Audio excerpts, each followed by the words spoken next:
welcome to this live stream of today's public meeting brought to you by Downtown Gun Rapids, Inc. We will begin shortly. Please keep your sound on, and we'll see you soon.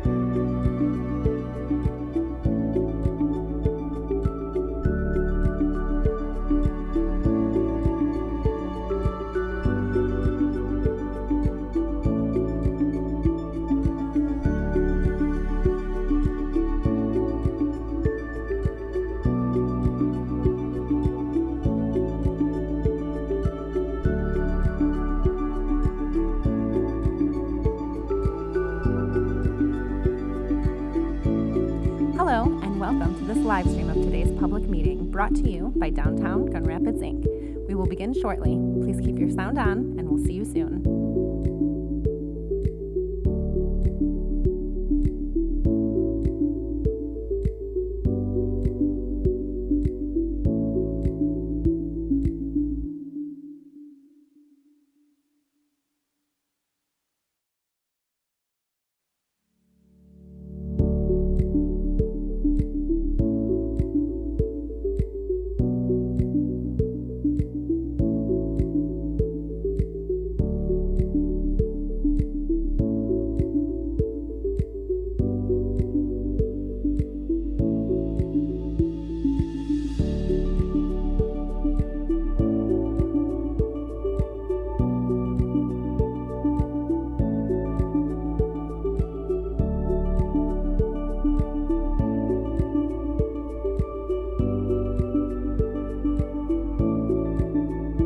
Hello, and welcome to this live stream of today's public meeting brought to you by Downtown Gun Rapids, Inc.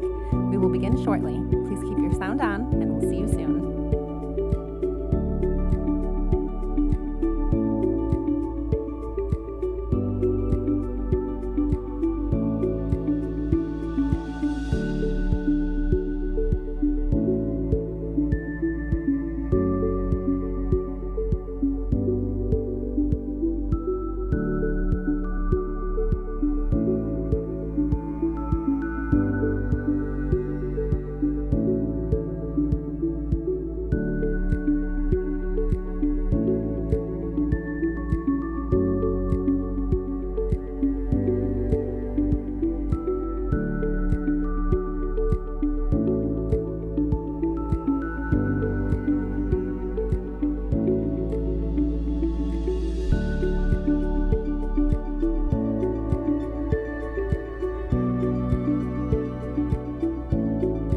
Hello, and welcome to this live stream of today's public meeting brought to you by Downtown Gun Rapids, Inc. We will begin shortly. Please keep your sound on, and we'll see you soon.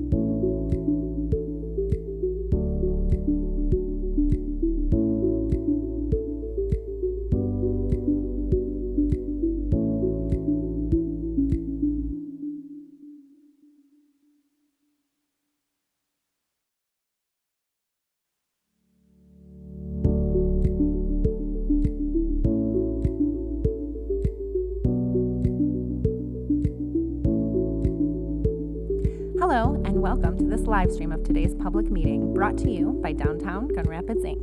We will begin shortly. Please keep your sound on, and we'll see you soon.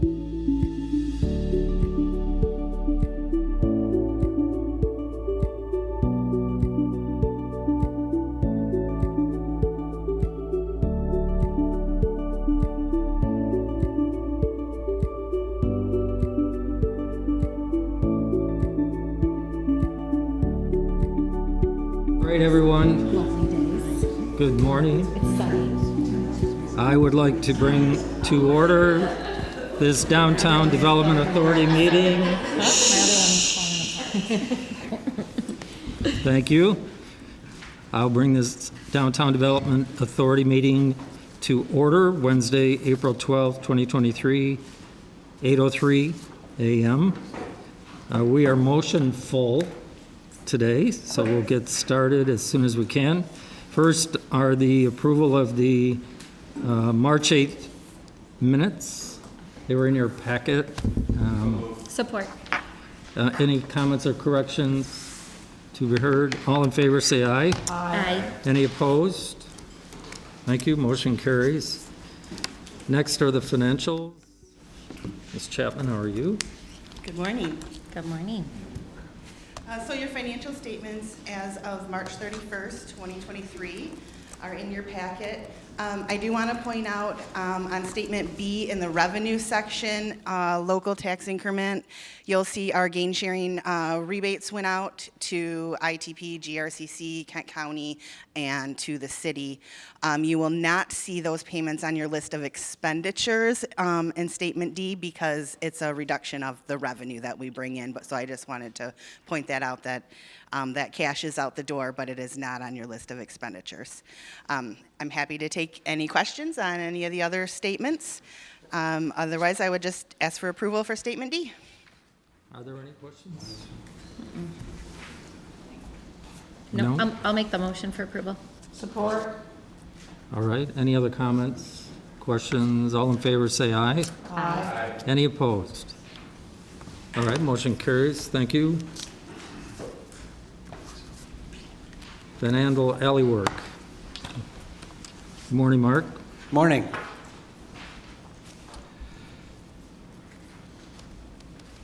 So, as the memo states, we're here today to talk a little bit about the final steps of this project as we start to get it ready for bidding. We've gone through a fairly extensive process beginning back in August of 21 when you authorized the original amount of $230,100 for the services to get this to the construction document level and bidding. So we're almost there. We anticipate bidding or submitting for permits to the city of Grand Rapids by the end of this month. I think April 21st is our targeted date. At that point, we would wait for the permitting and then move forward with bidding the project and hopefully beginning constructing part or all of it, depending upon where those budgets come in at this year. So that's the intent at this point in time. It may be a phased project just because of our weather and the obvious later season snow and things. So with that, when we were going through this project, we were doing a lot of outreach, but also a lot of like back and forth and negotiating with the various entities around this project that would be both using it and part of it. And that included all of the business owners and property owners in that Ionia block, as well as the property owner that owns that parking lot. That's where you see phase 3 on this drawing. And then also that same property owner owns the property that includes the planter that exists there as well. So, and I can show you a little bit better idea about where those property lines are. So you can see that there's a sliver of DDA property, city property, and then a large parcel, the 45 Ionia site. So as we were going into this and having discussions with them, we were going through design and design development at the same time, and we started to realize that we had some issues with a few things where their property lines and their parking lots were not congruent. So this large red piece on that west side is actually a parking lot encroachment onto DDA property. In lieu of modifying the parking lot at this time, we worked with that property owner to think about doing some design work and improvements to their piece of property where that planter is, which is right here. But the way the design was set up was we were really doing a lot of investment there. And we decided to scale that back quite a bit so that in the event that that property becomes developable at some point in time, we don't tear up a bunch of infrastructure that we've just put in. So we worked through that with them. They're going to lease us that property at a very small amount just to use, and redesigned that portion. We also redesigned a lot of the seating areas behind these buildings in order to make it more predictable for those businesses as they were signing as we intend them to sign a memorandum of understanding. So with all of that said, we incurred some extra costs because we had to go back and make modifications to the way that we were approaching some of the design. When you originally approved that $230,000 budget back in August of 2021, there was a contingency of $21,000. We still have $19,000 of that contingency. So this additional services is for a fee of $66,375. If we take out that contingency that we have remaining, we would be at $46,575. So that means that that's the request for today's recommendation. And that would bring the overall total of the project to $276,675. So I'm happy to take any questions. This will get us to CDs, or where will this get us to? It would be complete. We would actually be submitting the set of drawings to the city for permitting. And then once that permit is in hand, we would bid it out. Can you share a little bit more timeline on that? How long to get permits? When do we hope to be in construction? Yeah, started? I think that our goal at this point in time is to probably assume about a month-long process for permitting. It may be less. So that would put us into probably May, late May, because we'd be submitting around April 21st. And then the bidding process is probably about another month, so that puts us into June. And then we would have to go through the negotiation with these contractors and get them ready to go and stage. And we probably have a season, when we think about building this kind of infrastructure, it's typically something that we would want to cease building in probably November, but that's always weather dependent. So we'd want to be cognizant of how we're phasing this in order to make that happen. The other piece of this that we're dealing with is that there's the RAP grant that we're getting through the MEDC. So that has to be something that we decide where we're using it and how we're using it. And I think that based upon our conversations to date, that's probably where we would look at this phase one piece, because that is probably the most impactful that we're dealing with, and based upon our conversations, that's probably where they would want to see that money expended. So potentially that could still occur. Yes. Phase one could occur this year and be done by November. Yeah, yep. Good. And then I think that the other piece of this is that there is the little black icon that you see here is actually a Portland Loo that we do have also in our budget this year for installation there. So this contract would basically put all the infrastructure in place for that, and then we would drop it in place just like we did the last one. Great. So are we bidding all three phases or just phase one? I think we'll bid all three and see how it goes. Any other questions? What's our budget for this? Remind us. Phase one, we had pegged around two. The phase 3. one is about 2, yeah. CAA's contributing, right?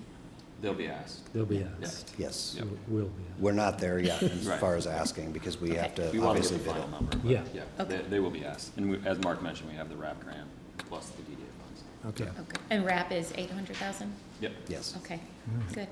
It'd be nice to get this done. I was walking over there the other day and it's Yeah. not Yes. very Especially the dumpsters. appealing. Right. It's ready for a phase. It's ready for love. How's that? Yep. Good. Any other questions? Yes, sir. This is an indirect question for the good of the whole here. When I think about this project and some coming up, it gets me asking the question for what has been our minority contracting spend. minority woman-owned business, veteran-owned business. So I'm just envisioning available work when it's time for this, whether it's concrete, landscape, whatever that is. So I'm just putting that out there for us to be prepared for that question to come back up when this is ready, and for us to think through, what does that mean in terms of having, those contractors in the pipeline as we think about capacity, because that's always the excuse, that so-and-so doesn't have the capacity, or they haven't done a project like this, and then we keep moving on to people who have done various projects and never give the small guy a chance to become the medium guy or girl and continue moving up there. So again, just putting it out there for all of us. Yeah, I think that the only comment I would have on that is that, we are cognizant of that, and we have a staff member, James Peacock, who is really dedicated to the workforce development aspects of these things. I think one of the things that we're focused on right now is Lion Square, because we think that that's a little bit closer in terms of being able to construct. So we are working with Rockford Construction on the very things that you're talking about, and trying to figure out what that capacity is, how these folks might be able to plug in to a project. And I think that our intent with that is to really create a model that we're able to replicate or adjust depending upon the project. So I would foresee that this one is another one that is potential for that too. The process is a little bit different because we'll be competitively bidding this with general contractors rather than having a construction manager, in this case at Lion Square, Rockford, that we can work with directly as that project develops. But I think that it's something that's certainly on our radar as we move forward. And we can also hold, say, a Rockford Construction, wherever that is, accountable as well. They do that in the Boston Square neighborhood, Madison Square neighborhood, where they look at that minority spend and that percentage. And of course, we can have our goals, and the goal is something to shoot for. And whatever that number is, say we've done in the past, to say 2022, to look to say, okay, can we increase that 2%, 5%, 10%, and continue to grow that. So thank you for that. Thank you. Thank you. Anybody else? Any comments? I would entertain a motion to approve the expenditure. Support. All right, any other comments? All in favor, say aye. Aye. Any opposed? All right, thank you. Thank you. Wayfinding, another favorite subject. Good morning, everybody. Good morning. Here to talk about wayfinding. Hey, look at that. So if you recall, back in November, we put forth a ask for our organization to enter into a contract with Universal Sign Systems here in Grand Rapids to begin fabrication and installation of the wayfinding signs for Phase B, which is Center City. Happy to report that they are currently being fabricated right down the street from the airport, so yay. One ask we have before you here, as outlined in the memo, is for additional work to bring electrical conduit to 6 locations where wayfinding is planning to be installed. This conduit will support the installation of digital wayfinding kiosks that we have planned in the broader wayfinding plan. Those locations are outlined here at Monroe Center and Pearl, Monroe Center and Division, Lyon and Monroe, Calder Plaza, Fulton and Ottawa, Monroe Avenue, East Side near City Hall across from the Convention Center. This work will allow the conduit to be in place, the kiosks to be installed, and will set us up for a pretty quick transition from static kiosks when these are deployed to digital kiosks when the time comes for us to move our system to the digital portion of it. Real quick on the timeline for this, because I'm sure that's a question we're going to get, is when and how soon? The answer is incredibly soon.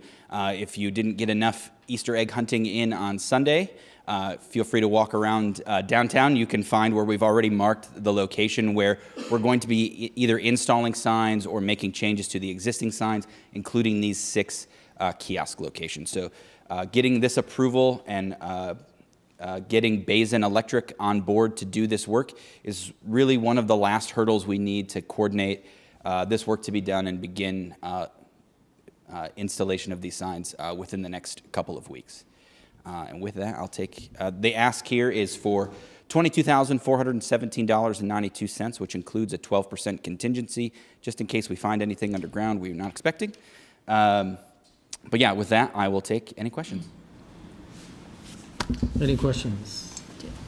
I just have one. Yes. Can you remind me, the digital kiosks, are those, can you interact with them?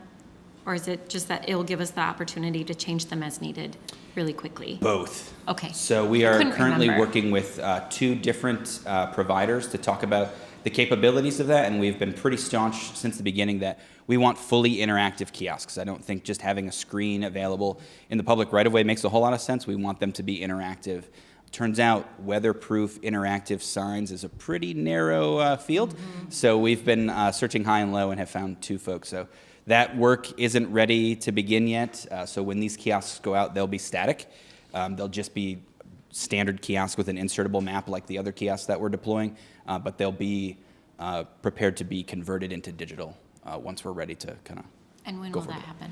That's a great question, and we're still sort of exploring hardware and sort of back-end capabilities with our own internal website stuff, so it's hard to say a timeline on that, but it is something we're currently working on. Okay, great, thanks. Yeah. Was there a Phase A? Yeah, Phase A was the Skywalk. Who's gonna, once they're interactive, who's gonna control that? We were hoping you would. One more thing That's one of the on your things list. to be worked out, but we anticipate that we will be the ones controlling it. Okay. Any other questions? All right. I would like a motion, please, to approve the expenditure. So moved. Thank you. Any other comments on this? All in favor, say aye. Aye. Any opposed? All right. Thank you, Melvin. Thank you. Motion carries. Yikes. Winter. Holiday. What's that doing on the agenda? On a 70-degree day. Right. While all of you are planning for summer, my team's planning for winter. So, so first thing this morning, I have before you a financial ask to expand holiday and winter decor downtown. We've been working with DeVries Landscape for the last couple years under our 3-year term that you all approved. So this is the last year we have with them, and then we'll go out to bid again. This year, we are proposing to replace 2 areas that need updates. The lights are going dim and need to be replaced. So that's Pearl Street and Michigan Street. And then expansion areas are Lion Square after it is newly constructed and renovated. Fulton Street areas, Van Andel area or arena, and then Ottawa Avenue. And I have Bill Pringle here with DeVries Landscape with us today. If you guys have any additional questions on any of these expansion areas, we do have a recommendation to approve or a limit not to exceed $75,000 out of the holiday decor out of FY24. With that, I'll take any questions that you might have. Any questions? Art? Okay, Support. Love it. thank you. Any comments, questions? All in favor, say aye. Aye. Any opposed? Thank you. Great.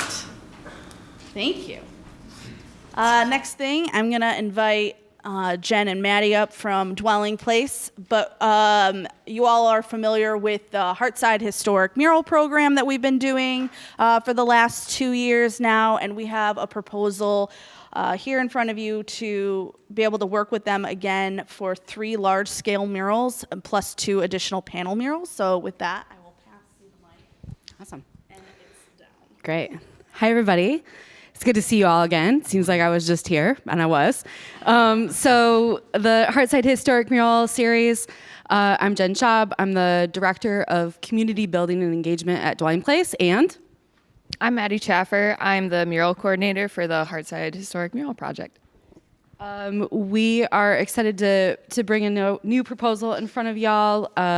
For those of you who were here the last time I got a chance to visit, some of these images will look familiar. This is from our 2022 series. We were excited to add 4 new murals to the neighborhood last year and a series of medium-sized works done by our apprentice team. And this year we are looking, here are some of the murals from last year and the year before. And these are our apprentices. And part of our mural series always includes neighborhood education about the murals themselves as well. So we have a walking tour with Carolyn Cook a couple of times at the end of the season. We collect a lot of interesting information about the history that the murals are based off of, and then create some signage and information.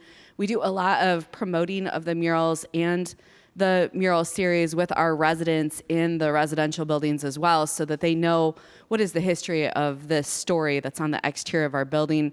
And we are working on some ideas to also create some digital resources that will encourage people to do their own walking tours and be able to tag in and find out more information about those murals.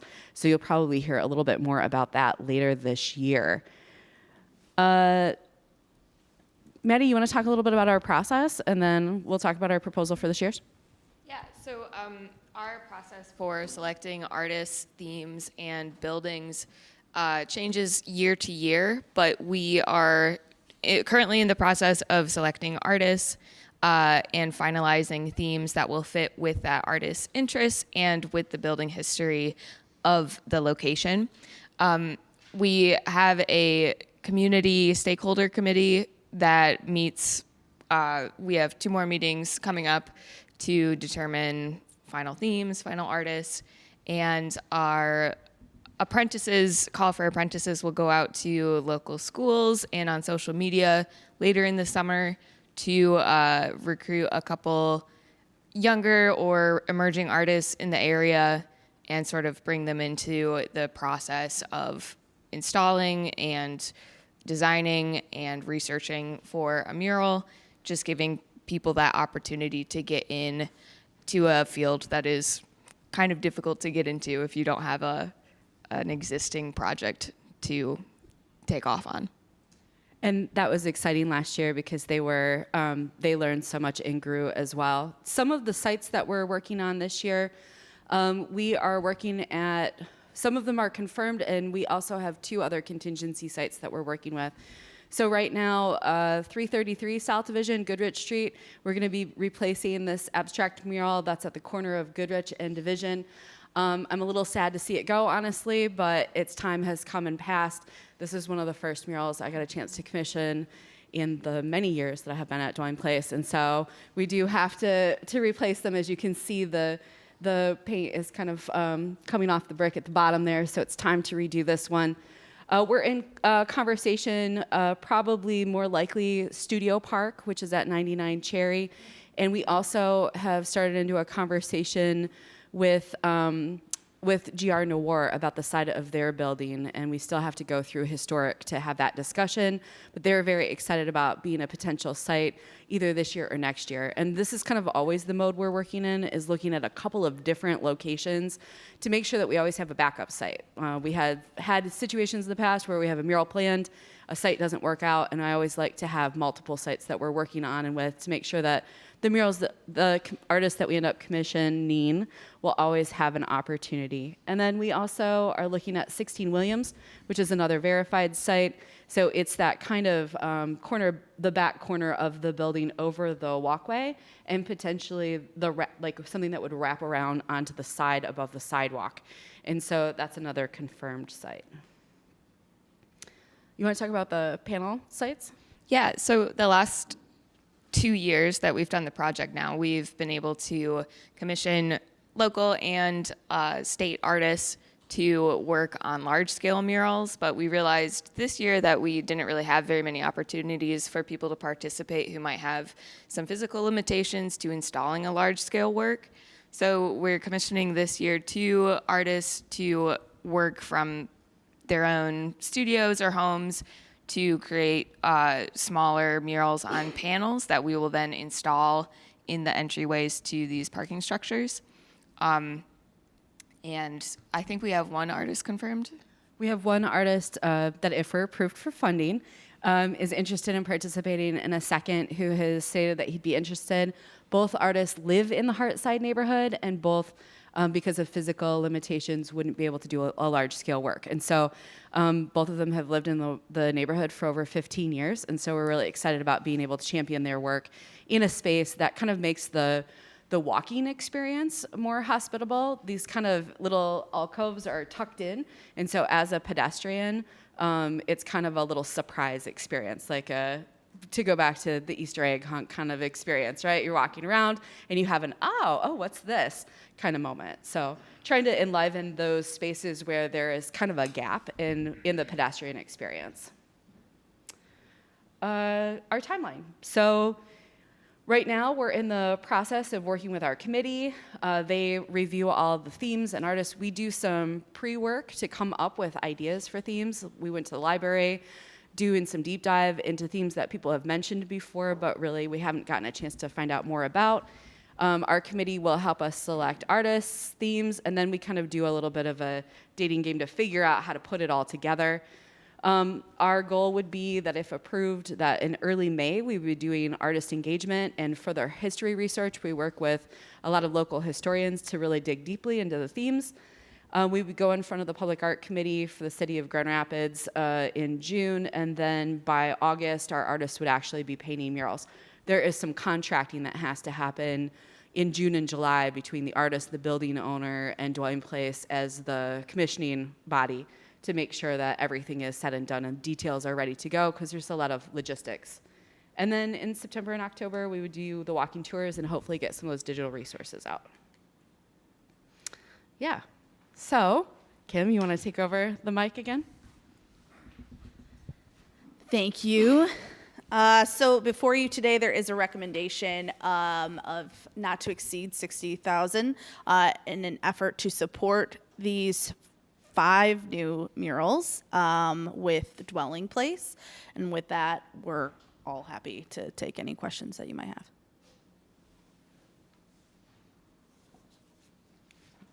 After these 5, what's our total? Then Let's see, we did 5 the first year, 4 the second year, so that puts us at 9, and then a potential additional 5 here. 14. So 14. Yeah. And I think based off of kind of the sites that we're looking at, we would maybe have another like 3 or 4 viable sites that are these mid-sized pieces. We're looking at a very large site as a potential for a future project. And then there are also some women's way potential in the neighborhood that we're looking at right now with Kim to determine whether or not those are going to happen or could be tied together where we're honoring a local woman, but maybe she also has a tie to the Hartside neighborhood. So while it's women's way, there may be a little overlap.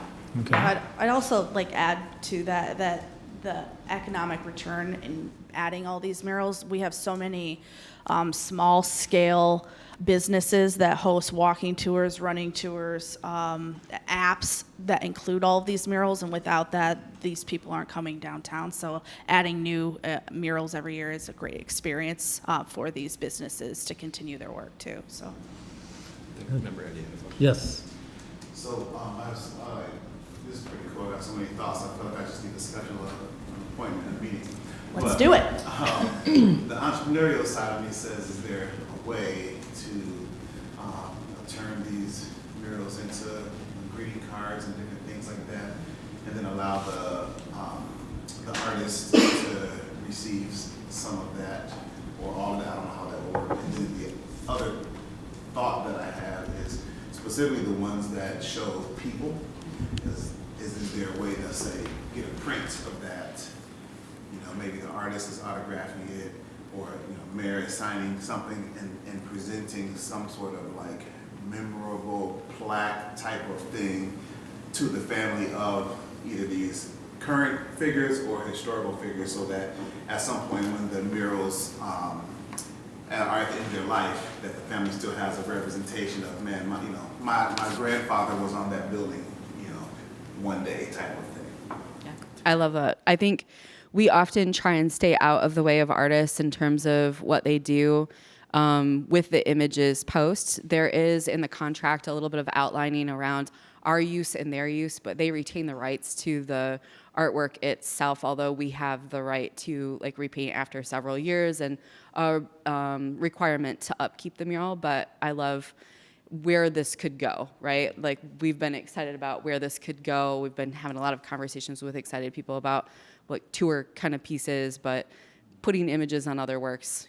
I think that when you get an iconic piece of artwork in the city, as we all know, being a city defined by an iconic piece of artwork, it really can mean something that is different, of course, to people who are related to individuals, and I love those ideas. And if you want to have juice sometime, you just let me know. I'll come over and we'll visit. So you probably already covered this previously, but you work with Art Prize to create these tours during Art Prize, or have you? We haven't. We work with Carolyn to do them at another time of year so that we kind of like continue the conversation about art in the downtown. So Art Prize is typically happening the month before, and then we're out and about in October, and then we have done spring tours before as well. So it's kind of keeping the activation of people visiting art in the downtown rolling throughout the course of the year. Yeah, and the great thing about working with Carolyn is that she includes these pieces in other tours that she facilitates. So we'll look out the window and she's with a tour group and they're pointing and looking, at the work. And so it's like, for the neighborhood, it's a gift that keeps on giving. I mean, when I started in that neighborhood, if you would have said there's going to be groups of tourists coming through to look at the art on the walls, I would have been like, yeah, we'll work on that. And it's happening. So it's exciting. It's awesome. All right. Anything else? I would entertain a motion to approve. So moved. Support. All right. Any other comments? All in favor say aye. Aye. Any opposed? All right, thank you. Motion carries. Thanks, y'all. Thanks for all your work. Okay, I'm still here. You're still here. One last one, but it's I'm gonna split this up into a two-parter because it's there's two different things here that we're looking to fund. So the first, wrong way. Okay. So before I invite my friend Ace up here for the Global Water Fest, I just want to kind of recap how we got here. So in the last year and a half, Goal 5 has worked on a river activation steering committee. They've helped advise our work on the things that they want to see happen out of that line item. And last year alone, we were able to fund and create over 20 new programs, which is a lot of new programming for river activation. So it's been a highly successful steering committee out of Goal 5. And with that, they want to see continued support for cultural events along the river corridor, one being that of Global Water Fest, and also that came out of that steering committee was an idea for a additional river festival. So Megan, our event manager here, has created Return to the River. So first I'm gonna invite Ace, you wanna come up here? To kind of do an overview about the festival this year, which is expanding to 2 days from its original 1 day, which is a huge success for year 3 already. So take it away. This is down to. Okay. Thank you. I don't know how to use this, but. So it's 2 days this year. Like it's been expanding. It's been a focal point for a lot of people. Dragon boat racing has been going on for so many years. Like it started 2,000 years in China, and now it became a global sport. But just imagine bringing this to our river here in the Grand Rapids area, and being able to be supported by the community. I mean, for us, that would be the ultimate goal. It's like, how do we encourage our local businesses, local groups, local nonprofits to create their own teams and just compete in the water. And how do we bring all the different cultural groups together into one place? You know, like this, I've had a great opportunity to meet so many different cultural people, diverse communities, just talking to the local natives. You know, they talked about possibly bringing their Jiman boats into our river. Talking about like, hey, maybe creating a unity table during the Global Water Fest to celebrate and encourage people to come and eat together. But with this Global Water Fest, our goal is to celebrate water. And how do we celebrate water with all the different communities here in West Michigan? With our new Dragon Boat team that we are contracting in, they're coming in from Tennessee, we're now able to expand our team building up to 25 teams. But with that, they also are less protective about their boats. So now we're going to be able to invite local people to just ride the boats in the water. And how cool is that, right? Like be able to just invite local people to ride the boats, take pictures of the boats, and just kind of go around your Grand River. As you can see, we had Mark Washington join last year. But just imagine if Mayor Bliss would form their own team, like the Bliss team competing at this year's Global Water Fest. Just imagine if all of us here in this room will just encourage one group of 20 people, 20 paddlers, one drummer, and say, we need to compete in the Global Water Fest because this is our community event. You know, what is a Dragon Boat? I mean, this is educational. This is something that we could help encourage our community to learn more about the different cultures here in West Michigan. And so one of the things that we are trying to encourage here is to have a prize money for the winner. So the winning team could compete for their nonprofit of choice, charity. This is a great way for us to promote not just the businesses, but to also promote the philanthropic that we are here in West Michigan. We could be supporting and we could be promoting the local charities that we are here to promote, even the dwelling place. You know, we could maybe ask them to form a team and for them to compete in this Dragon Boat. So our push today, our push this year is how do we make this a community event, cultural event, because we can bring the cultures together, and we need more help, right? We need the further help of our community to make this a success. Last year, we also had a fishing derby with all the little kids. But we also asked the support of our spiritual community, like the shamans from the Hmong community. They talked about, like, you know, making sure the water spirits are also peace in the Grand River. So there's so many components to this: religion, the diversity, and just overall fun in the water. This year, we're going to have 3 practice dates, Wednesday to Friday, culminating with our Dragon Boat or Global Water Fest that's happening at Canal Park on July 29th. July 30th, would love to make it open for everyone to just kind of just go into the water, enjoy. We also contracted a veteran-owned paddleboard company who is going to be bringing their paddleboards, teaching people how to do paddleboarding. We partnered with the GR Outdoors, so they will be bringing their kayaks and canoes. And I'm hoping that our natives will be bringing their Jiman boats. I'm also hoping the Indian community will be creating their snake boats, and where we could see all these things happening in the water.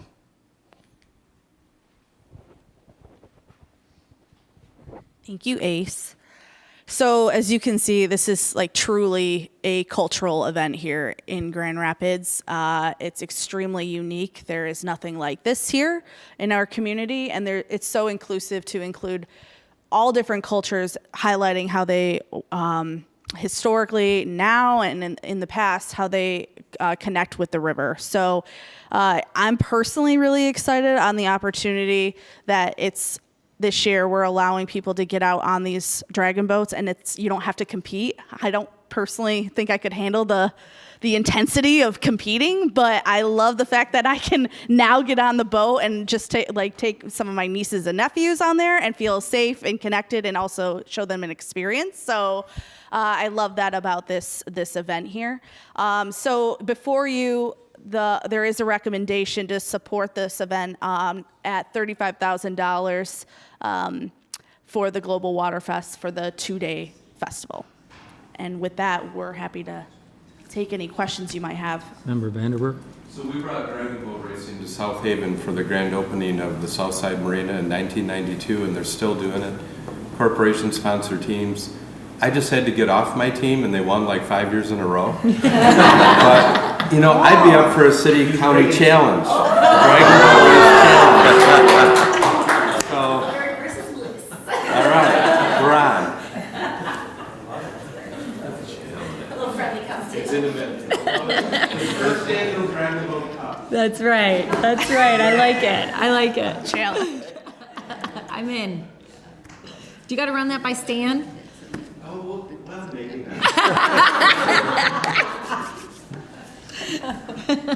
But just imagine if you guys would make this announcement, right? Saying like, hey, we are going to form our teams to compete.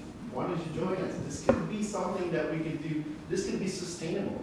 AHC hotels maybe have their own teams. That's right.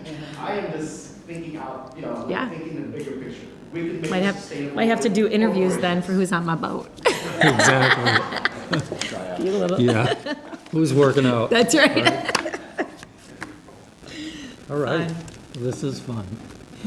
Yes, sir. But this is great. I participated in the first Dragon Boat race, and I think 3 years later, one side of me is still sore. I wasn't able to make the 2 practices, and actually half the team wasn't. And so we got out there, and man, it was the toughest, was it like 60 seconds or 120, whatever it is, it's the toughest ever, but it was fun. That first day it was a little chilly as well, but my family enjoyed it, and it was just a lot of great feedback of people who at that time didn't hear about it and saw the pictures and things and was, sad that they missed it. I mean, it was so much friendly competition, some good trash talking amongst people who were, friends or colleagues but on different teams. So I think this is a really great all-around event, community, family, friends, all of that comes together. Historic, it all comes together right here at our riverfront. So thank you for doing this. Awesome. Anything else? Sounds great. Who would like to motion to approve? I'll make the motion. Yep. All right. Any other comments? Looking forward to this. All in favor, say aye. Aye. Any opposed? All right. Thank you, Ace. Motion carries. Good luck. Yeah. That's right. Here we come. Okay, last one, and then you get rid of me for a bit. So next is Return to the River. Again, as I mentioned, Megan Cacho, who leads this from our team, has been planning Return to the River. We're working on this already, and we're really excited about it. She, too, has expanded this event to make it a 2-day festival, even after its year 1. So big kudos to Megan from our team. And with that, we've been working on bringing a large-scale installation along with a bunch of other local artists here that are happening, that will be happening for the weekend. And we've teamed up with all local artists last year on some smaller scale installations or programming, and we want to expand that to include an additional installation. And by doing that, we're teaming up with Art Prize while they're in a transition this year, and we want to help to bring additional large scale installations that will be here for return and last throughout until the end of Art Prize. And with that, we are proposing to bring in Evanescent from Atelier Sisu, and this would go in Nabwin Park. We're also looking at possibly popping this up for at 555 or Canal in that area for the Return Festival, and then switching it over and moving it to Nabwin Park. So this is what you can interact with them. You can put them together to make one giant bubble maze, or they're 3 separate pods of 3 bubbles, if that makes sense. And you can go underneath them, so they're interactive. It's a big crowd pleaser, and this has been all over the world as well. So you can see looks great both at night and during the day. And then, so this is just a little bit of background history on Evanescence and the artist statement. This was created during COVID, so it's a pretty newer installation that's been traveling the world already. It's been in Madrid, which looked amazing. And that's how I saw it, and our team was like, we got to bring that here. So, and next from Atelier, we are proposing to bring in Lovebirds. This is a typo here on our slide. So this is Lovebirds, and these will be going over at 6th Street Park in the tree canopy that's over in 6th Street. So we'll connect from the trees so you can be able to walk underneath it. And then next we have Optic from Krios, and this will be going at 555. These look great both night and day as well. They interact with light and they create sound also.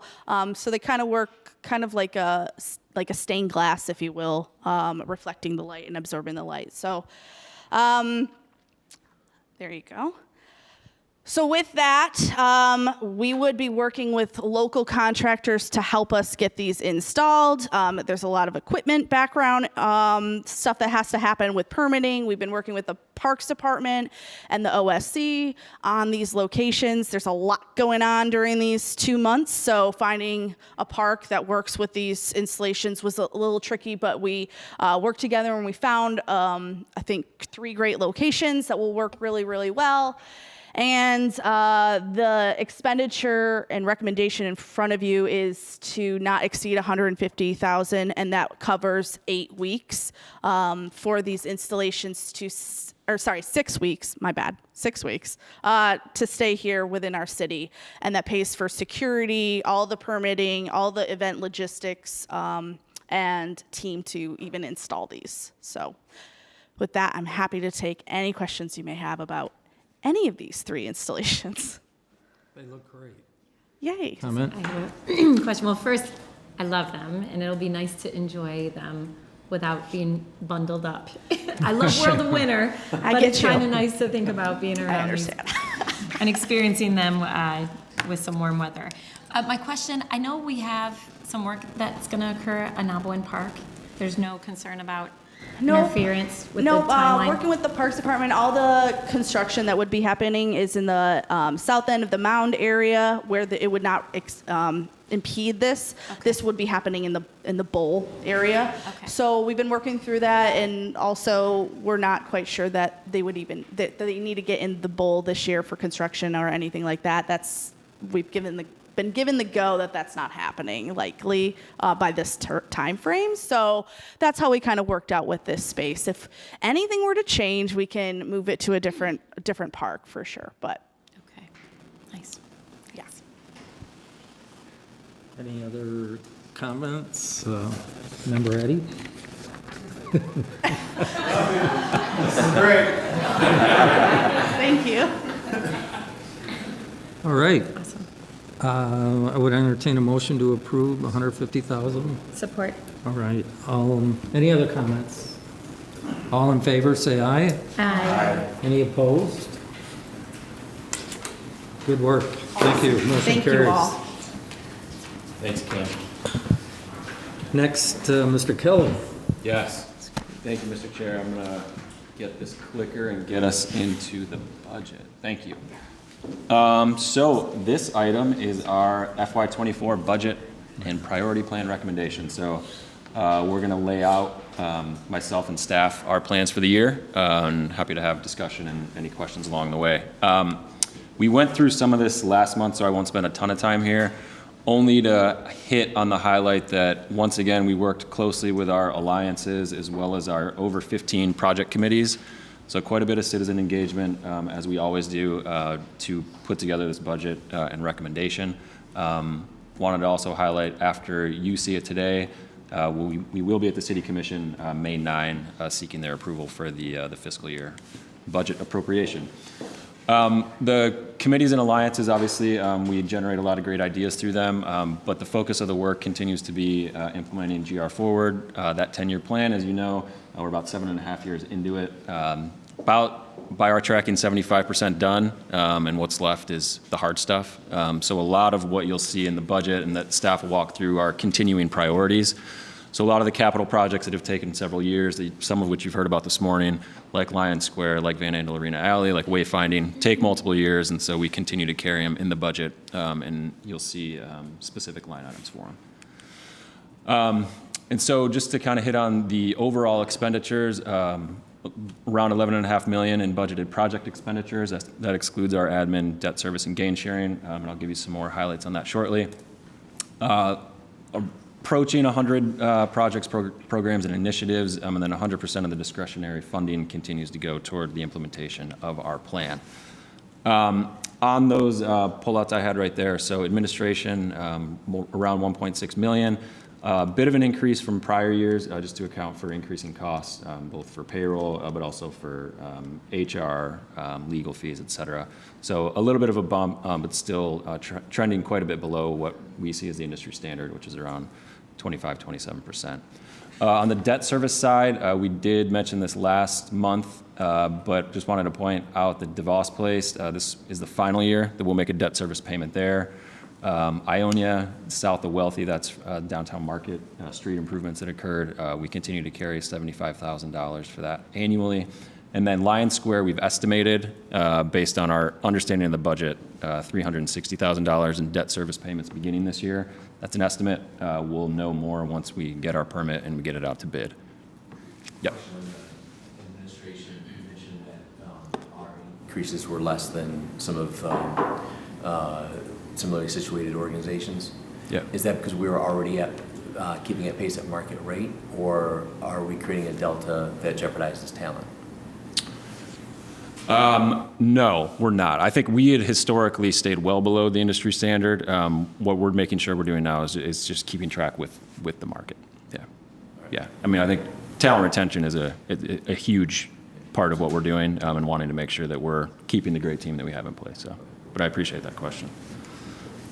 Yeah. Can you provide an update on Lion Square?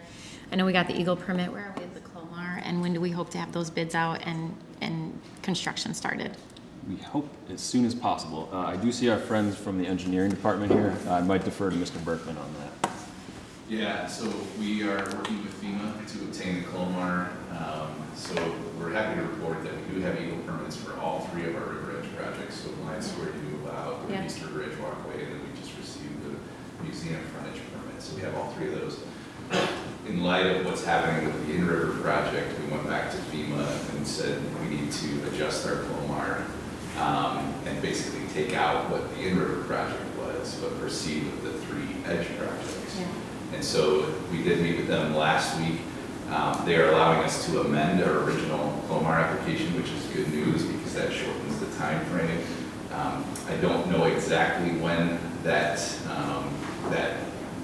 will be issued, but we're working to get it turned around and submitted to them within the next 2 weeks. Okay. And then once we have it submitted, have they committed to expediting it? They're willing and ready to work with us, so yeah, I think that means expediting it. And the fact that they're not starting us back over at square one means a lot in terms of time savings. Okay. Okay. Thank you. All right. So this actually could happen in our lifetime. It will. It will happen. Trust me. We'll get it done. Thank you for that, Tim. Thanks. Appreciate it. Last point on this page, just continue to point out our gain sharing agreements with the taxing entities. So we increased up to 15% in 23. So this year we're estimating about 1.4 million will go back to the taxing units. And that'll step up over the life of our DDA plan up to 25% in fiscal year Remind us who 2030. that goes back to. So all the taxing units, so City of Grand Rapids, Kent County, GRCC, and the Rapid. I think I hit all those. Little more highlight on project expenditures, and staff will again walk you through this. This is broken out by GR Forward goal. 24, not 20, or FY 24, not 23. I always like to highlight on this because it looks skewed pretty dramatically, and Goal 4 in particular looks like it receives less attention. Just want to point out that capital projects cost way more than economic development programs. It's not a statement on importance, but this gives you a sense of where some of the funding is going by goal. Jumping into revenue now. We showed this slide last month, but did want to highlight after some conversations with our development committee, talking with the city, we are recommending for FY24, we show a 3% increase in property taxes. Over the past 12 years, we've averaged about 8% annually. Historically in the budget, we've done 1%. We felt comfortable enough just for next year to go up to 3%. And then in the 5-year priority plan, you'll see we slowly step down. We'll, of course, adjust that annually as we go forward. But at least for planning sake, we are showing a 3% increase for the year ahead. And then on the non-tax side, again, as we talked a little bit about last year, a little bit of volatility in that fund over time. We do expect to land a little bit higher in 24 than we did in 23, and that's primarily due to increases in parking revenue. This is what we're looking at for parking revenue. So estimating in 23 to land right around 600,000, which compared to those pandemic years is quite a bit higher, which is great to see. And that does account for some of the recommended parking increases in the parking system that are coming forward this year. One last thing to highlight on the revenue side, and that you would have noticed in the priority plan, also in talking with our development committee, we did make an unofficial target to hold a $2 million fund balance going forward, and so that continues to be shown throughout. We didn't feel like we needed to create a specific policy on that, but that was the target for the budget, so you'll see that in both the local tax and the non-tax plans. And then I think my last slide here, before I hand it over to staff, is the acknowledging the additional opportunities, transformational projects that are moving forward, and that while we expect to be playing a role in it, our involvement as the DDA is still to be determined, and so you won't see it reflected necessarily in the priority plan, but we do expect going forward that these types of projects, particularly 201 Market, the amphitheater, will ultimately come before you for asks, but because there's still so much getting sorted out with those, we sort of held off for now. But you will see some more detail on that coming forward. That concludes my piece of the presentation, and staff will come up and walk you through some more specific projects. Before I hand it over to Mark, did you have any questions on revenues, expenditures, or some of the high-level details? If not, questions? Okay. Mark, up to you. Excuse me. Hi again. So this slide really begins to try to highlight some of the capital improvements that are associated with Goal 1. Oftentimes we're talking about other things when we're referring to this goal, but we do, as we've just talked about, have projects that are on the cusp of being potentially constructed, and obviously that Lion Square project, the Riverwalk, the JW to Blue Bridge piece. You can see the design for that, and then the Grand Rapids Public Museum Opportunity Site. I think that those are the three that are what Tim Bergman referred to just in the past conversation. So they have their Eagle permit. We're awaiting the Clomar permit. I think once that happens, our intent is to begin to bid those and get construction started. I think one of the benefits of where we sit, if we want to think about it that way, is that we wouldn't be able to be doing these projects right now anyway because the river is too high. Our ideal opportunity to build these is July to November because that's when the water is the lowest. So we still have a opportunity here to start these and have that construction be moving forward. So those are the three that are sort of some of the past conversations that we've had. We've also had the Leonard to Ann connection. We've had various discussions, obviously, about that one. That's, again, some permitting issues, some rail crossing issues. There's also two trails there. There's one that's on the high ground and one that's on the low ground. The high ground one doesn't require as many permit hurdles as the lower one does. So these are all projects that are in the budget for this year, and with the intent of moving them forward. There's also a few other items that I wanted to mention. One is that there is a modest amount of money in the Goal 1 budget to support the ongoing organization of the Grand River Network.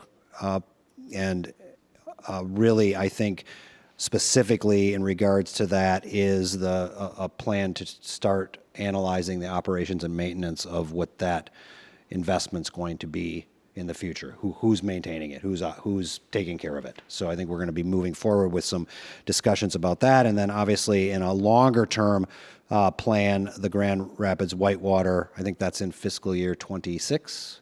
So that's just a reference to some of our advanced planning on those projects. So I'm happy to take any questions, comments about these projects. Yes. And Sorry, Andy's here too, just in case. Good. Sorry, I just want a little more detail on where we are with permits. I'm going to be in Lansing next week, and I just want to make sure I know the details. So for the JW to Blue Bridge, Lion Square, and the Public Museum, we have Eagle permits. We have all of the bids ready to go based on the Eagle permit. We don't anticipate anything having to change once we get the Clomar, right? So we'll be able to, as soon as we get Clomar, we'll be able to get those out for bid. Is that correct? I would say at least the two that we have the most control over, which is Lion Square and the Riverwalk, yes. Okay. We obviously have a construction manager on board with Lion Square, so that's a little bit quicker turnaround because we already have that in place. The Riverwalk is, we've been working with, I think the Parks Department has actually been working with 3 different contractors on that to just examine the access. So this project, as it turns out, is in a really difficult place to actually build. Just getting down there to access it and to bring construction materials to it. So I think we're working through some of those things in advance of actually bidding it so that we can hit the ground running. I think both of these projects, the intent here is to get them bid and built. The Riverwalk is about a 3.5 month project, so it's very realistic, I think, at this point to think about getting that thing done from about like July to October, November. Leonard to Ann, we have Eagle permits on that yet? I don't think we do, no. And then what the river restoration project, if we're able to get permits this year, will we be able to move up the funds? Yep. Okay. Okay, thanks. Thanks. Anyone else? Okay. No other questions. Thank you, Mark. Yeah. So goal 2 is next, right? I'm not sure where we are with that. So goal 2, Kenzie and our team unfortunately wasn't able to join this morning. So I'll give you a couple of highlights. One is this is where we carry our development support line item, so our tax reimbursement agreements. All of here this year we're estimating 1.6 million going back to development projects that have happened over time. We currently reimburse for 12 projects. One more 111 line should be coming on this year for repayment, and then in 25, 2 will fall off. So 1.6 is what we paid out this fiscal year, and we expect to see that continue going forward. That said, the bulk of the work actually happens through the Downtown Neighbor Network and the work that Kenzie has been doing as our neighbor engagement manager. So that work, as we've talked about, really revolves around connecting neighbors, making sure that they're aware of resources and that they're up to speed on things that are happening in the neighborhood. So they've identified these 4 core areas of communication, convening, capacity building, and connecting to resources. What that translates to on the ground are monthly events, the neighbor newsletter, which has become a huge hit. We've seen continued increased engagement through that. That's the Saturday morning letter that goes out each week. They've also been doing a lot of organizing around neighbor events. They're doing cleaning. They've also been doing audits, neighborhood block audits. So really just around creating a sense of community and neighborhood with our downtown residents. Those are the highlights there. I'm happy to take any questions. What's a block? That's where you physically go out and walk your block and identify things you like and things you want to see improved. Yeah. Any other questions? All right. So Sounds good. Thank you. Goal 3, Mark, back to you. All right. highlight a few of the projects that we're working with. I think these are mostly city DGRI collaboration, either with engineering, mobile GR, or both. We've talked about a few of these, highlighting the Jefferson Avenue median construction project over on the left. That's really reconstructing Jefferson Avenue from Wealthy to Cherry in collaboration with Mercy Health. We intend to be able to build that this year still. It's not a reconstruction project in the sense of reconstructing an entire street. It's simply putting a median in. Still pretty intensive, but not as intensive as tearing up an entire street. So our goal with that is to have that thing under construction this year. The Jefferson and State pedestrian safety projects, we're working with Mobile GR on that, really looking at the intersection of State and Jefferson by the museum school. There was an accident there a few weeks ago, and that really put this back on our radar to really look at some of the potential enhancements that we can do there.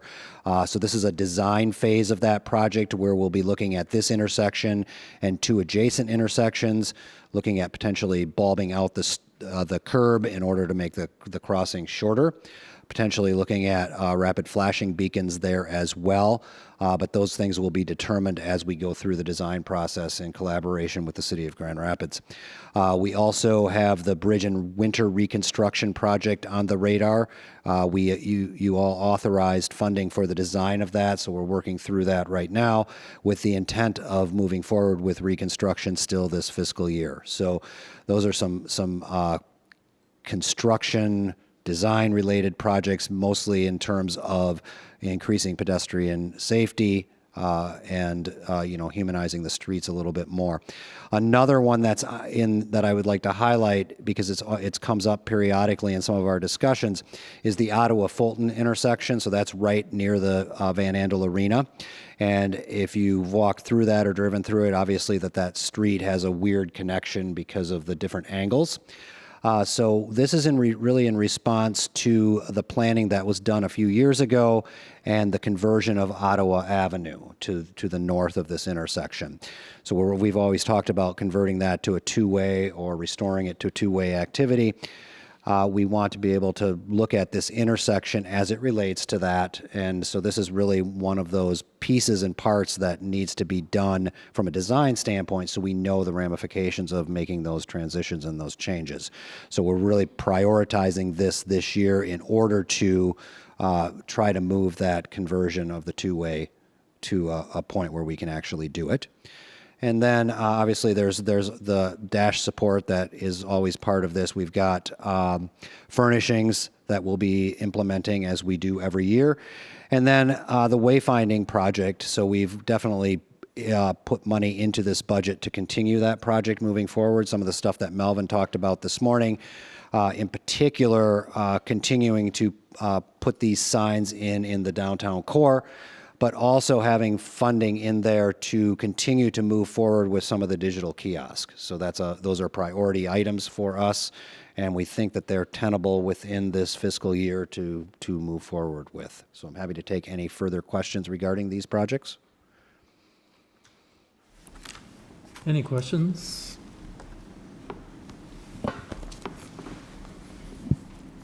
Sounds good.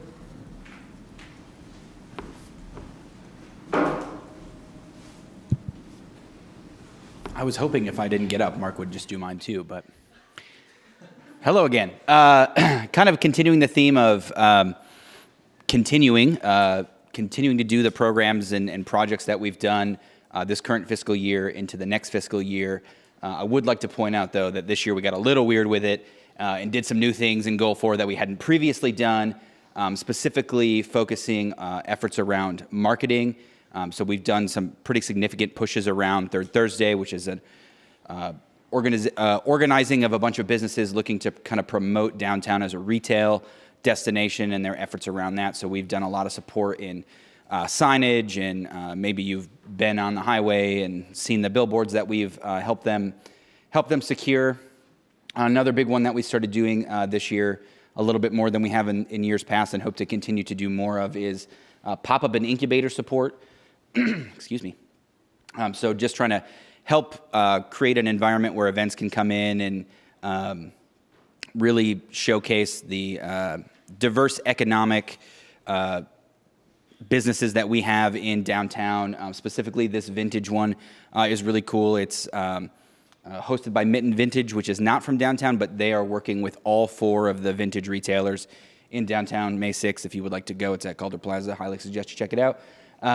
So continuing to do support programs like that. Other things, of course, continuing to sustain but also diversify our data repertoire. So this year we've added Jobs EQ to the mix to continue to look at the various sectors of downtown in terms of economic job growth. We're looking at continuing to add things for consumer spending. Also started working with other organizations whose economic goals align with ours. So this year we started a partnership with People First Economy. We look to continue that for the next fiscal year and looking for additional opportunities to partner with organizations that have similar goals or missions to ours as well. And then continuing a lot of the stuff that we've done in the past, so workforce programming, so supporting things like Relax at Rosa, business education, so trying to put on 1 to 2 classes every year that just sort of help build and strengthen the business community. Supporting the downtown business associations, helping them organize, giving them a little capital to kind of get things like donuts and coffee to encourage folks to attend meetings. And then, of course, our grants and business attraction support and the newsletter as well. With that, I'll take any questions. Any questions for Melvin? Yes. Do we interface or support the city's internship program at all? I forget what it's called. But The GROW yes, program? the GROW. Yeah. So I don't know where we've typically funded that out of, but we do support it. So the ambassadors typically host about 4 or 5 GROW kids every year. We love it. The ambassadors love it. The kids tend to love it too. We've got one young lady who's come back, I think, every year we've done it. And I think this year she ages out, so we're actually hoping to hire her. So yay for that. But yeah. Great. Thank you so much. All right. Thanks, Melvin. I'm back. You're not asking for anything, though, right, this time? Well, technically I am. So Goal 5, we're really kind of in 4 different buckets in Goal 5, or actually 3. It's events, production and supporting events, placemaking, and then place management. So within those, we have a little bit more flexibility on what we're spending because we're the lighter, quicker, cheaper line item within the master plan. But we do support our Downtown Ambassadors program, of course, continuing to support holiday decor. Thank you very much for that this morning. Ice skating, and we're working with the Parks Department on expanding what that looks like this year. We're looking at curling rinks, like pop-up curling rinks, an actual vendor that's on a regular basis, kind of changing their footprint, so we're working with them, and I'm really excited about that this year. Continued river activation, our growing successful World of Winter event, continuing that program. Clean and beautification downtown, all the plantings, tree plantings and flowers. Also return to the river, our public space, Activate This Place grant program, which has been wildly successful. We're upping the grant amount dollars this year and hoping to add additional funds to support that because it's just so competitive and there's so many great ideas that come from our community that want funding and want to create their own activation initiatives, and we want to encourage that. Our dog park programming, we have a lot of educational programming. Global Water Fest, again, thank you for that support this morning. So supporting those initiatives, Women's Way, and our skate park program as well. So happy to answer any questions that you have, but really focusing on river activation and public space activation in general. So happy to answer any of those. And then I think Mark comes back. There's another bucket. There's another bucket. So, Mark, yeah. Can you remind me of the skate park? Is there a lot based on its success, a look at having It's a super permanent- successful. We really hope to get a permanent infrastructure bill in the future. I actually have a meeting today with our maintenance crew on the park to make sure that it's sound and safe for this season. We've already had a lot of skaters out there with this great weather, so that's really exciting. We do have some data, I think, around the footprint of the park and like usage. I know when I looked at the data last time we did it, Speakeasy and Monroe North businesses really benefit from having that amenity in that area, which is really great to see. So hopefully in the future we can do a more permanent infrastructure, but yeah. Thanks. Yeah. So thanks for all your work. It's been wonderful to see all of these spaces activated and creating energy and events for people to come and enjoy together and reconnect. I'm curious, a couple things. Looking at some of the successes from World of Winter, especially with the event planning component, like silent disco, music. It's all Megan. It's awesome. Have we thought about how do we integrate that all year round a little bit more, especially during kind of periods where there aren't a lot of events planned? So I'm curious about that. Like, is there a vision, hopefully someday, to expand it? And then secondly, are we planning to bring back buskers this summer? Okay, so first, expansion, we're really focused on, that gap of events that happen in the winter. 2 months is pretty heavy lift for our team programming financially and just with our small team. I think there's always a possibility of growing that. I think, our numbers from World of Winter were at 4.5 million attendees in the 2 months, and that's what we can count based off of phone data. So that doesn't include all the children, doesn't include people that have their data turned off. So that's a pretty large number that we're bringing down to the city. I think there is opportunity to grow things on other areas. Summer's really packed coming May through September in the calendar year. So really we kind of just step back a little bit on that and focus on the mural programs and alley activation, stuff like that are a bit different lift. But we do now, again, do return to the river. So we're planning World of Winter literally right now. And we're also planning return to the river. So our staff's just kind of like at capacity on that. But we still do so many programs throughout the summer that are focused on river activation, including the walking tours. We're talking about still possibly doing a summer silent disco, which we've done. All of the pop-up events. Megan also plans like cubes and pop-up performers throughout downtown. So we definitely are busy still in the summer, but I think if you're talking about a large-scale event that lasts another 2 months, I don't know if I could take it. I'm not talking about that, and I'm not necessarily thinking that that's what's needed in the summer, but there are evenings in the summer where there's not a lot going on downtown, or and so it tends to be concentrated on weekends. Yes, I agree. And less so during the week. I agree. So, Relax at Rose is fantastic during the day, but some of those evenings during the summer get pretty quiet. Yeah, which leads me into your second question, pop-up performers. So the program that we started a while ago, this has been, 7 years, maybe 8 years we've done pop-up performers, and it's successful, but not as successful as it could be.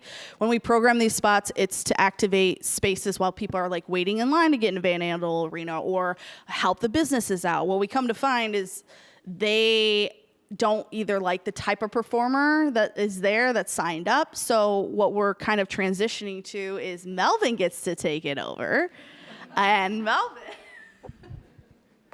So I didn't mention it on the slide, but yeah, so we're taking over, by we, I mean me and Marion, and by me and Marion, I mean Marion. Taking over and by Marion, it's probably going to actually be an intern. So Russian nesting dolls. So what we're looking at doing with the pop-up performers is actually turning it into more of a spectacle. So we're looking at using it as a tool to support the events around Third Thursday. And instead of activating 1 or 2 locations, I think we're activating 9 spots for the entire duration of Third Thursday. So there will be a lot of vibrancy on the streets, really hoping to connect the businesses that are open. So one of the things I've noticed in walking around on Third Thursdays is going into the businesses, they're very active. They all have something planned. It's great. The owners are there. They have poetry, music, cookies, whatever. But in between, kind of lacking. So like our hope is to add some vibrancy so that it continues to be more of a draw as an event, but also sort of get you hyped from leaving this one business to, oh, there's music playing, I'm going to go check that out, and we'll lead you on to sort of the next business. That should start up, I believe, this month, and we intend to carry it every third Thursday for the entire year, so even in the winter. I think one of the things we could do too is put out like a call to incentivize other event organizers and planners to like give grant fundings for the weekdays. One of the things the city could do as well is lower fees during the week so people are more incentivized to want to program those dates. But I think there's lots of opportunity and I hear you. Thanks. Any other questions on this? Okay, Mark, take it away.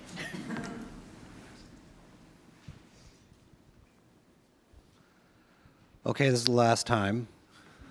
So the other bucket of Goal 5 is reinvesting in those public spaces. And we are at a point in time in a lot of our implementation of GR Forward where the projects are big and complex and do cost some substantial funding to build.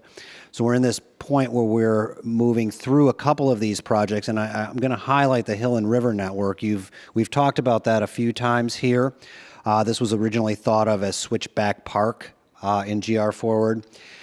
The Hill and River Network is actually 3 distinct projects, and they're all on separate timelines because just the implementation of them and the tenability of getting it done in a certain period of time.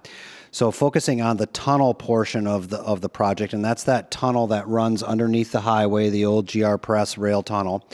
We are actually currently working on the design development of that. We will be having a meeting with our steering committee in an upcoming, probably within the next couple of weeks. And we're moving forward with the design development and then construction documents of that. But really, the goal here is to get that thing constructed in the calendar year 2024 or fiscal year 2024. So I think that that's a tenable thing. This is one of those projects that actually may not be as impacted by the weather as others because it's obviously got some covering on it, but there are also a lot of hurdles with that. In particular, this is a MDOT and a federal highway installation that we have to work through various permitting with them. So that's the piece of the project that is really most current and probably most implementable in the short term. The Division Avenue project, which is really taking Division Avenue and putting it into the Ionia Avenue right-of-way and expanding the potential for park space adjacent to the hill. That project is actually in design development and moving into design development. We have transitioned that project from a management of the DGRI folks to the City of Grand Rapids Engineering Department, because when we go into design development, they typically want that to be run through the engineering department. So we're working through that with our consultant right now with the intent of having the design developed and working through some of the logistics with that. I think that our plan at this point in time is to potentially begin to start construction in calendar year 2025. So that's an optimistic thing, but it's also tenable at this point in time. And then the hill is really, we have design development within the budget, and that's really related to things that happen to the hillside as we start to do the design of the roadway, because they are sort of interrelated. So we want to hold some money in there as we start to think about that hillside. But I think that the hillside construction piece, or even the construction drawing piece, is probably a few years away because we're focusing on these other two projects. That incidentally, the hillside is also the most expensive of the three projects that we're dealing with. So I think that that's probably more of an incremental one over time, but it's still a couple years out as we look at these other two projects. And then the last one is just the implementation of the Van Andel Arena Alley. We talked about that a little bit earlier today. So this budget includes funding to begin the construction process of that project. So I'm happy to take any questions, comments about these projects or others. Any questions? They're all great. Thank you. Oops. All right, Tim. Thanks, Mark. Thanks, everyone. So just to kind of land the plane on this, that was our budget presentation overview, but we are seeking your recommendation and approval for the FY24 budget. It does have to go to City Commission, so we'd like to take that with your recommendation. Would like to make a motion? So moved. Thank you. All right. Any other comments? All in favor, say aye. Aye. Any opposed? All right. Motion carries. All right. Thanks, everyone. Next item is Executive Director Report. Looking at the clock and recognizing we still have a little bit more work to do, I'll forego that. I think you saw everything we're doing right there. So nothing else to add. But if there are any questions from the board, happy to take them. I just have one question. I know I emailed you this, but I think it's good for the whole board to know. There was additional RAP funding that was in the last supplemental, and I anticipate it'll be distributed similar to the last pot of money, and we were able to get some of that for public spaces, and I believe some of that will go through the right place again. And so I had asked him if we were teed up to apply for some of those funds, and I personally thought the tunnel would be a great project, but I know Tim's team's working on it, but hopefully we'll be able to secure some additional state funds to support these projects and accelerate them. One thing I've heard loud and clear from folks is that they feel like we've talked about a lot of things for a long time, but they'd like to actually see action and projects happen soon. And We got a lot to build. Yeah, we have a lot to build. So Yeah, Mark and I are meeting with Tim Rouse from The Right Place next week to kind of walk through that. On a related note, just one thing I was just reminded of to add, the Has Heart project at Veterans Park did receive $25,000 from the MEDC for the Main Street grant, so they just got that award on Friday. So that'll be coming too. Yep. Good. All right. Next is public comment. If there's anyone in the audience that would like to step forward, now is your opportunity. All right, seeing none, we'll close public comment. And now we're going to enter, next on the agenda is closed session to consider written privilege legal opinion under MCL 15268. Do I have a motion? So moved. Mr. Chair, I move we go into closed session to consider a written privilege legal opinion under MCL 15.268H. Support. Second? Okay. Thank you, Al. We got to do a roll call. Yes. That's a voice vote. Mayor,